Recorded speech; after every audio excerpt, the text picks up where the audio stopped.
Hello and welcome to the program. This week, all the talk has been about Donald Trump and what's going on with the Republicans. But you know my philosophy. If everyone is talking about one thing, that means they don't want you talking about something else.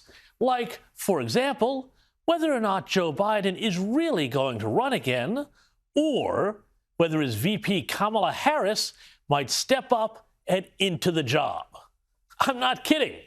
And today, I'm going to share a little tidbit with you that I think suggests the move might be on. What is that? Well, let's find out as we go busting the narrative.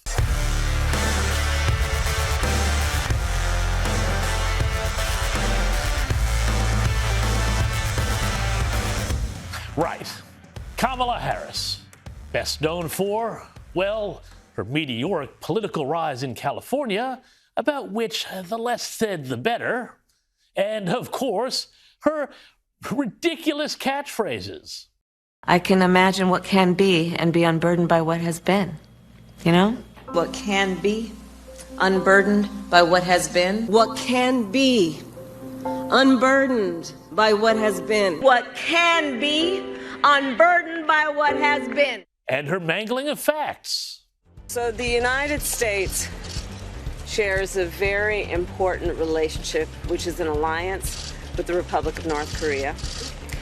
And it is an alliance that is strong and enduring. And, of course, her bizarre cackles. Happy Juneteenth. Please have a seat. Please have a seat.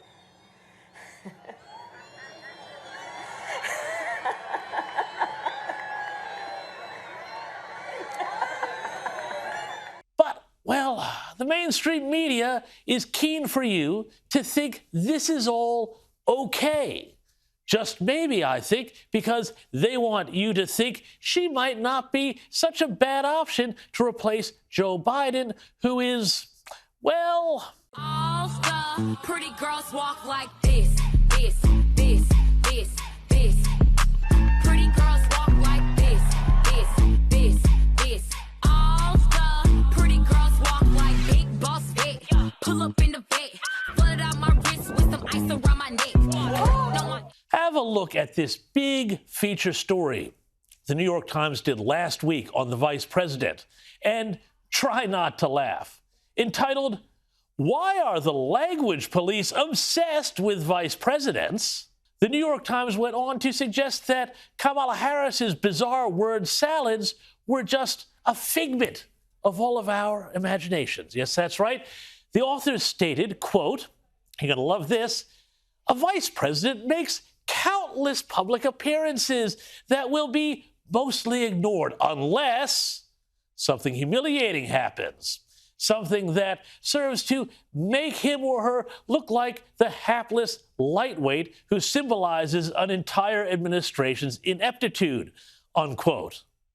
Well, indeed, they said it, not me.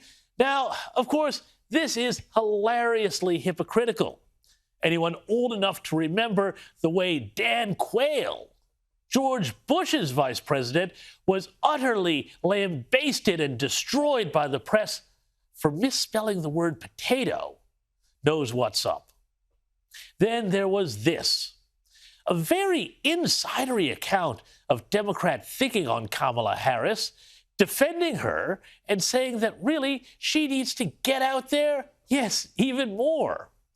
One congressman in this account said, bluntly, "I don't think she gets," that's Kamala Harris, "the credit she deserves." And the press for how many world leaders she's working with, meeting with, how much of an impact she's had domestically, and the extent to which she is a hardworking, loyal, and effective vice president.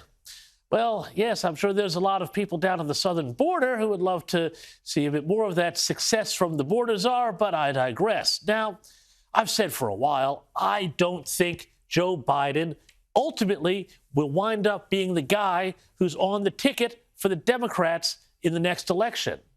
And now we have more data points suggesting that behind the scenes, Democrats don't either. Thanks for watching. I am James Morrow. And to support this channel, please like, share, and subscribe below. And I'll see you next week for more Busting the Narrative. Bye-bye.